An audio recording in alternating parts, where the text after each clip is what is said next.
Banyak orang pusing karena dinding kolam renangnya retak rambut atau rembes setelah beberapa bulan dipakai. Padahal masalahnya cuma satu, teknik pengecoran dinding yang asal-asalan. Halo kawan-kawan, SFA Narendra Pool. Setelah sebelumnya kita menyelesaikan tahap bigisting, hari ini kita masuk ke tahap yang gak kalah penting dan penuh ketelitian, yaitu pengecoran dinding kolam renang. Di video ini kita bakal bongkar gimana standar SFA Narendra Pool menjaga dinding kolam tetap kokoh, tegak lurus, dan anti bocor. Yuk simak!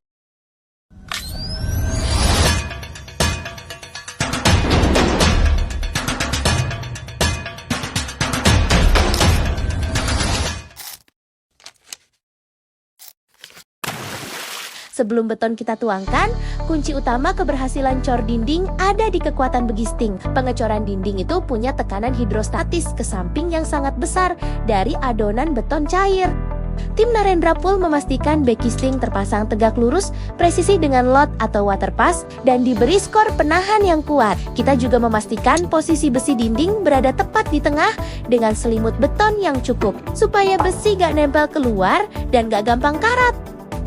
Proses pengecoran dinding kita lakukan secara melingkar dan bertahap. Beton dituangkan sedikit demi sedikit mengelilingi struktur dinding, bukan langsung dipaksa penuh di satu titik. Ini penting untuk menjaga beban tekanan pada begisting tetap seimbang.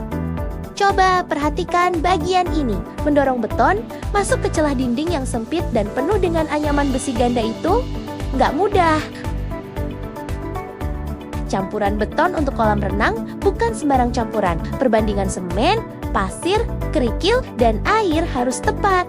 Karena beton kolam renang harus lebih padat dan kedap air dibanding beton bangunan biasa. Di Narendra Pool, campuran ini selalu diukur dengan teliti sebelum digunakan. Beton dituang perlahan ke dalam cetakan kayu yang sudah disiapkan, harus merata dan gak boleh ada rongga udara yang terperangkap di dalam. Rongga udara sekecil apapun bisa jadi titik lemah yang bikin dinding kolam retak di kemudian hari. Ini proses pemadatan beton menggunakan alat vibrator. Fungsinya untuk memastikan beton mengisi seluruh ruang cetakan dengan sempurna dan menghilangkan gelembung udara yang terperangkap. Tahapan ini krusial. Tanpa pemadatan yang benar, dinding kolam bisa keropos dan mudah retak. Proses pengecoran dilakukan secara bertahap dari bawah ke atas, supaya beton mengisi cetakan secara merata dan tekanannya terdistribusi dengan baik ke seluruh dinding. Tim kami terus memantau setiap bagian selama proses berlangsung.